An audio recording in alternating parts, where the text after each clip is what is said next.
Hello, I'm Dr. Keith Miles, and today I want to talk about the subject of you.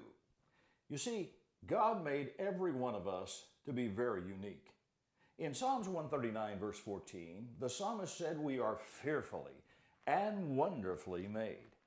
Now, here's what I know.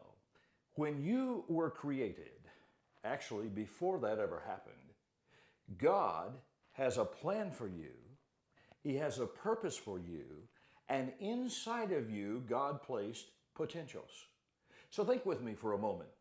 God made each of us to be a success.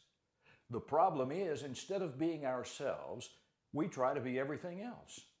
Some culture comes up and we have to have clothes like that culture. We have to put our hair in that culture. We have to drive cars that people in that culture have. And so we spend our time trying to be somebody else and spend no time being ourselves. And yet God created all of us to be so unique. So here's what I know. If today you would say, "I want to live in the plan God has for me," God wants that for you. And you can be all kinds of success because you're one of a kind. Plus the fact God has a purpose for you being on planet Earth. Now you may think there is no reason, but God doesn't make mistakes. And you're different because He wants you to be different. That's why don't try to be somebody else. You're more qualified to be you than anyone else.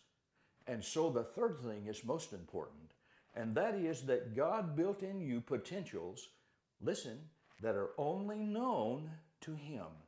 So when you plug into the plan, not only do you feel good about being on planet Earth, but you will become someone you never knew you could be.